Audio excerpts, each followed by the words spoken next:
Olá pessoal, sou Jerônimo Júnior, médico patologista. Nesse vídeo de hoje vamos conversar sobre o diagnóstico de colite crônica. Mais especificamente, estou trazendo uma abordagem diagnóstica em 3 etapas. Pode ser muito útil na sua rotina diagnóstica. Gostaria que você se inscrevesse no canal para receber notificações dos próximos vídeos. E caso goste desse vídeo, que você compartilhe com seus amigos. Inicialmente, gostaria de trazer à sua mente alguns conceitos importantes quando estamos diagnosticando essas lesões. Primeiro, que o termo colite crônica abrange um amplo espectro morfológico e vários diagnósticos diferenciais. É sempre bom a gente lembrar que doença inflamatória intestinal é apenas uma de muitas causas do padrão de colite crônica. E que tem morfologia idêntica a várias outras causas, como, por exemplo, colite associada à doença diverticular, colite medicamentosa, proctocolite sifilítica, dentre outras. Daí a importância do patologista sempre buscar uma correlação clínica. Estamos diante de um padrão inespecífico, que é verdadeiro desafio diagnóstico patologista e que sempre vai requerer uma correlação clínica para a melhor abordagem de cada caso. Sendo assim, em se tratando de um padrão inespecífico de injúria à mucosa intestinal, o patologista tem que ter em mente que sempre que considerar um diagnóstico de colite crônica, levar em conta uma lista de possibilidades diagnósticas. Dentre elas, doença inflamatória intestinal, colite associada à doença diverticular, colite associada ao desvio cirúrgico, com derivação fecal, proctocolite sifilítica, linfogranuloma, a síndrome de colite do cordão umbilical, que é uma colite recentemente descrita em pessoas que tiveram transplante de cordão umbilical, e colite por isquimioterapia, utilizada em pacientes, por exemplo, que têm câncer de pulmão e melanoma. Como nós fazemos essa abordagem diagnóstica em 3 etapas? A primeira etapa é distinguir que se trata de uma colite aguda ou crônica. Sabemos que nem sempre é fácil, mas vamos aqui a alguns detalhes importantes. Chamamos de colite aguda ou colite de padrão agudo aquela em que não há nenhum indício de cronicidade, de injúria crônica à mucosa. Isso é um conceito importante. Segundo, o que nós vamos ver na colite aguda? Nós vamos ver erosão, ulceração, criptite ou abscesso de cripta. Não necessariamente veremos todos. Um só já basta para o diagnóstico de colite aguda, desde que não haja nenhum achado de cronicidade, que veremos mais adiante. Dentre as causas de colite com padrão agudo, temos causa infecciosa, vírus, bactéria, medicamentosa, e vemos também que doença inflamatória intestinal emergente, ou seja, na primeira apresentação, na fase inicial, pode se apresentar como colite aguda. E isso realmente, às vezes, pode trazer dificuldade para o patologista na distinção.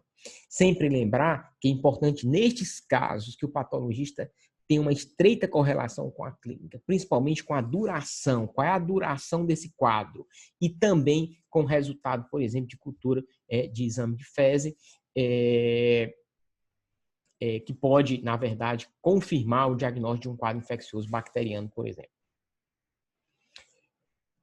Morfologia normal do intestino, o que a gente vê são criptas uniformes, tamanho uniformes, forma também com pouca variação. A gente vê criptas que descansam na muscular da mucosa e um infiltrado inflamatório presente normalmente, que é variável a depender da localização do intestino. A gente sempre, no menor aumento, a gente vê que o lado direito intestinal ele é mais escuro, porque ele tem mais plasmócito na lâmina própria, tem mais células absortivas, menos células caliciformes.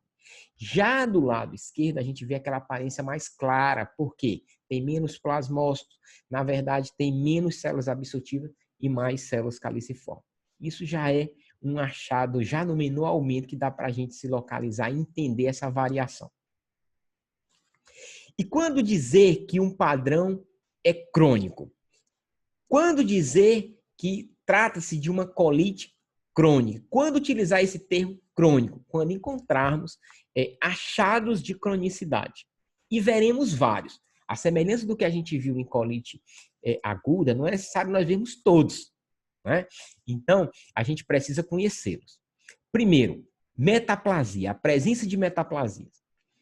Veja bem, se a gente encontra metaplasia pilórica, independente da localização, sempre será anormal. Já a metaplasia de célula de Pannett, a gente vai considerar como sinal de injúria crônica quando encontrado do lado esquerdo, cólon descendente, sigmoide reto, já que a gente sabe que essas células estão presentes normalmente do lado direito. Aqui é uma mucosa intestinal com dano crônico, eu não vou entrar em detalhe em outros achados que veremos logo mais, mas aqui nós vemos metaplasia de célula de Pannett. E como falei, se localizado no cólon descendente sigmoide reto, isso é um achado de cronicidade. A gente pode dizer que isso é uma colite crônica. Aqui à direita, a gente tem, além de metaplasia de célula de Pannett, a gente tem metaplasia pilórica, que, como eu falei, independente da localização, sempre será anormal. Um outro achado de cronicidade é o aumento de células inflamatórias na lâmina própria, linfócitos, plasmócitos, números variáveis de eosinófilos. A gente vê aqui nessa imagem uma colite segmentar associada à doença diverticular. Veja esse padrão crônico com aumento, né, de células inflamatórias da lâmina própria. Nós vemos, inclusive, aqui abscessos em criptas, nós vemos agressão a cripta, criptites, né? Então, aqui a gente caracteriza um aumento considerável de células inflamatórias na lâmina própria. Um outro achado que veremos a seguir é linfoplasmocitose basal. A linfoplasmocitose basal se caracteriza por esse acúmulo, esse adensamento de células inflamatórias, né, linfócitos e plasmócitos, junto à muscular da mucosa. Né? Fica essa faixa aí de células inflamatórias. E um outro achado de cronicidade é distorção arquitetural. Aqui, a superfície da mucosa pode ter um aspecto viloso, né, vilo-nodular. A gente vê configuração anormal de criptas, na verdade, bifurcadas, criptas horizontalizadas, perda de criptas, na verdade, áreas que a gente vê uma rarefação de criptas encurtadas, na verdade, como eu falei anteriormente, quando citei uma morfologia normal, eu falei que as criptas descansam na muscular da mucosa, então, às vezes, a gente percebe que há um afastamento, há um espaço entre a cripta e a muscular da mucosa, independente se há ou não um componente linfoplasmocitose basal. Mas há esse distanciamento, e isso é um sinal de cronicidade. Aqui vemos a mesma imagem, observem que é uma mucosa completamente distorcida do ponto de vista arquitetural. Glândulas bifurcadas, glândulas de tamanho diferente, de forma diferente, disposição diferente. A gente viu aqui que há metaplasia de célula de Pannett, e aqui mais à esquerda a gente caracteriza um infiltrado linfoplasmocitoide basal. Nessa outra imagem, a gente vê uma marcada distorção de criptas, né? Criptas bem irregulares, e a gente vê um acúmulo de neutrófilo na luz, nas luzes das criptas, né? Abscessos de criptas aqui. E observamos também um aumento de células inflamatórias na lâmina própria. Esse é um outro caso de um dano crônico à mucosa. O que chama atenção aqui? Há uma rarefação de criptas. A gente vê que há uma diminuição do número de criptas. Há espaços que não tem mais criptas. E há um aumento do infiltrado inflamatório na lâmina própria e também uma condensação na parte basal. Esse, para vocês verem, terem uma ideia do que falei anteriormente como sendo um padrão inespecífico, esse padrão crônico, esse é um exemplo de uma proctocolite sifilítica. Aqui à direita, embaixo, a gente vê a imunistoquímica detectando, né, demonstrando o agente infeccioso. O segundo passo, a segunda etapa nessa abordagem é, uma vez diagnosticada a colite como crônica, e aí a gente precisa entender que a gente faz esse diagnóstico de colite crônica apenas quando a gente tem, por exemplo, a presença de células de Pannett. É um indício, por exemplo, de cronicidade quando está presente no lado esquerdo. A gente, por exemplo, pode ter distorção arquitetural bem considerável, e a gente já chama de colite crônica. Mas isso não é suficiente. A gente precisa, na verdade, graduar essa atividade inflamatória. E essa graduação a gente faz como leve, moderada, intensa ou severa, né? É bem subjetivo isso, né? Varia de patologia para patologista. Mas a gente pode, por exemplo, ver que nos quadros leves a gente não vê no menor aumento. A gente não vai conseguir detectar essa agressão a criptas no menor aumento. O grau intenso de atividade já há mais uniformidade do diagnóstico entre os patologistas. E o grau intermediário, aí, o moderado, fica nesse meio, entre o leve e o intenso. E também podemos ter uma colite crônica inativa.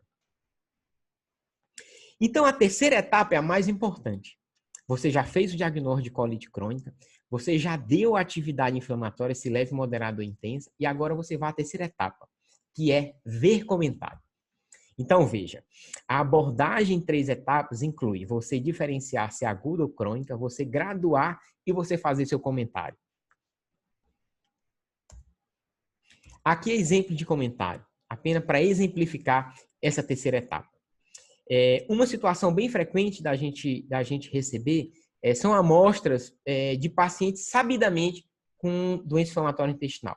Aqui nesse caso, por exemplo, um paciente que já tem uma história de retocolite ulcerativa e foi feita uma biópsia retal. Então, foi dado um diagnóstico de retite crônica em intensa atividade e que no comentário foi dito que há informe de retocolite ulcerativa, que a biópsia mostra uma proctite crônica em intensa atividade, com criptite, abscesso de cripte e distorção arquitetural. Esses achados apoiam a história de retocolite ulcerativa idiopática. A ausência de displasia, granuloma ou efeito citopático viral.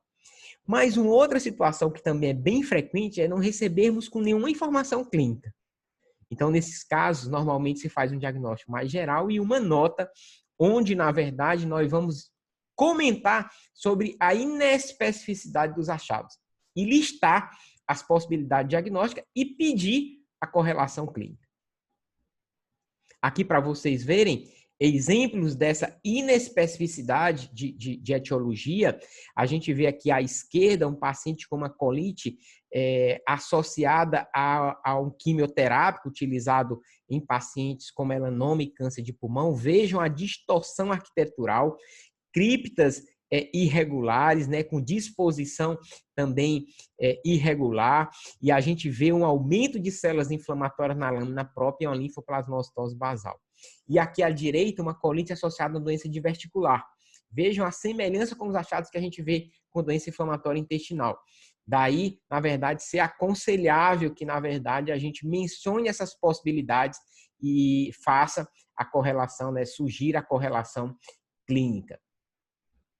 Muito obrigado. Te espero no próximo vídeo.